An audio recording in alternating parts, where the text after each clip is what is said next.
முதல் செய்தி, உங்கள் மாவட்டம் ராமநாதபுரம் மாவட்டம், அங்கே வந்து ஒரு தனியார் தொலைக்காட்சி வந்து ஒரு ஸ்டிங் ஆப்ரேஷன் மாதிரி கொஞ்சம் ஒரு ஆவின் பூத்தில் போய் கேட்குறாங்க. இப்போ தான் ஜிஎஸ்டிலாம் வரி குறைச்சிருக்காங்களே, இப்போ என்ன ரேட் விற்கிறீங்க என்னென்னு கேட்குறப்ப, சாதாரணமாக விற்கிறத விட எப்போவும் ஒரு ஜாஸ்தியாகவே ₹1 விற்கிறாரு. அவர்கிட்ட என்ன மற்ற இடத்துலாம் கம்மியாக இருக்குது, என்ன திடீர்னு ஜாஸ்தியாக விற்கிறீங்க அப்படிங்கிறப்ப, வேஸ்டேஜ்லாம் நிறையா வருது, ஒரு நாளைக்கு பார்த்தீங்கன்னா 10-15 பேக்கெட் வந்து நாசமாக போயிடுது. அதை காம்பன்சேட் பண்ணுறது ஆவினுடைய வேலை தானே, அதுக்கு என்ன, அதுக்காக தான் எக்ஸ்ட்ரா ₹1, அதெல்லாம் மக்கள் ஒன்றும் கண்டுக்கிறது இல்லை அப்படிங்கிறது மாதிரி அவர் சொல்கிறாரு. இந்த ஜிஎஸ்டி சாதாரணமாகவே டிஃப்ரென்ஸ் இருக்குது, பால் இது நம்ம இதில் விலை அதிகமாக இருக்குங்கிறது ஒரு பக்கம் இருந்தால் கூட, இப்போ ஜிஎஸ்டி குறைந்த பிறகு இன்னும் மற்ற மாநிலங்கள்லாம் பால் விலையை குறைச்சிருக்காங்க.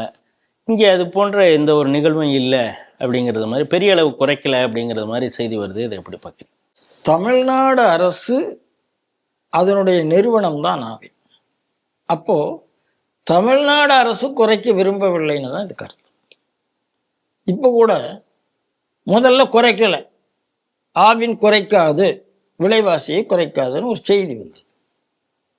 செய்தி வந்த உடனே பாரதிய ஜனதா கட்சியினுடைய சூர்யா, பாரதிய ஜனதா கட்சியினுடைய டால்ஃபின் ஸ்ரீதர், இவங்கெல்லாம் ரொம்ப ஸ்ட்ராங்காக ரியாக்ட் பண்ணாங்க. பாரதிய ஜனதா கட்சியும் ரியாக்ட் பண்ணாங்க. அதுக்கப்புறம் திடீரென்று ஆவின்லேருந்து ஒரு அறிவிப்பு வந்தது, 1/2 லிட்டர் நெய் வந்து 690 650, பன்னீர் வந்து 120 110, இந்த மாதிரி செய்திகளெல்லாம் விலை குறைத்து ஒரு செய்தி வந்தது. இப்போ என்ன சொல்கிறார்கள்னா, இந்த விலைக்குறைப்பு செய்தி வந்து தீபாவளிக்காக வந்த செய்தி, இது வந்து ஜிஎஸ்டியினால் வந்த செய்தி இல்லைன்னு அடுத்தாப்புல ஒரு புரட்டா ஆரம்பிச்சிருக்கிறாங்க. அதாவது மக்கள் கேட்ட உடனே பம்மறது, பம்மின உடனே கூட்டுறது அப்படிங்கிற தமிழ்நாடு அரசு வந்து மக்கள் தலையில் மிளகாய் அரைப்பது எப்படி, அரைத்து விட்டு எப்படி மத்திய அரசுகிட்ட குறை போடுறதுங்கிறதுல ஒரு தமிழ்நாடு அரசு தெளிவாக இருக்கு. இப்போ ராமநாதபுரம் ஆவியனில் போய் கேட்டால் அவங்க குறைக்கலைன்னு சொல்ல மாட்டோம், கூடுதல் வாங்குறோன்னா அவங்களுக்கு என்ன திமிர் என்று கேட்டால் அரசாங்கம் கொடுக்கிற திமிர் அப்படித்தான் நான் சொல்லுவேன்.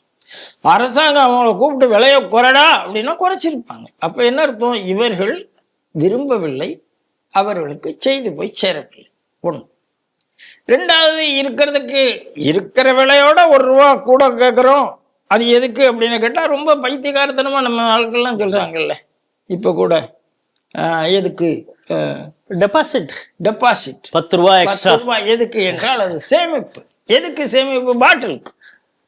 என்னங்க பைத்தியக்காரத்தனமா இருக்கு. நீங்க கொள்ளையடிப்பீங்க, கொள்ளையடிச்ச உடனே அது ஒரு காரணம் சொல்லுவீங்க, ஏன் ₹10 அதிகமாகிறேன்னா பாட்டில் சேமிப்பு, பாட்டில் யாரும் திருப்பி கொடுக்கறதில்ல, அதனால திருப்பி கொடுக்கணும் வச்சு என்னையா கதை விடுறேன்னு எனக்கு புரியலை. அதே மாதிரி இப்போ ₹1. நான் என்ன சொல்றேன், ஆவின் சரக்கு விற்கவில்லை என்றால் ஆவின்ட்டு தான் நீங்க திரும்பி கொடுக்க போறீங்க, அதுக்கு ஆவின் தானே பொறுப்பு. அது என் மக்கள்கிட்ட வேஸ்ட் என்ன, அதை நம்ம நீங்கள் ப்ரொடியூஸ் பண்ணி நீங்களே விற்று நீங்களே வேஸ்ட் ஆனால் பரவாயில்ல.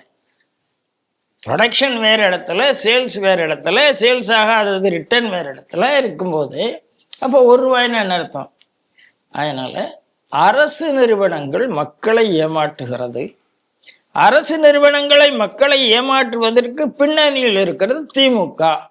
ஆகையினால திமுக மக்களுக்கு நல்லது செய்கிற கட்சி அல்ல என்பதை புரிந்து கொண்டால் போதும்.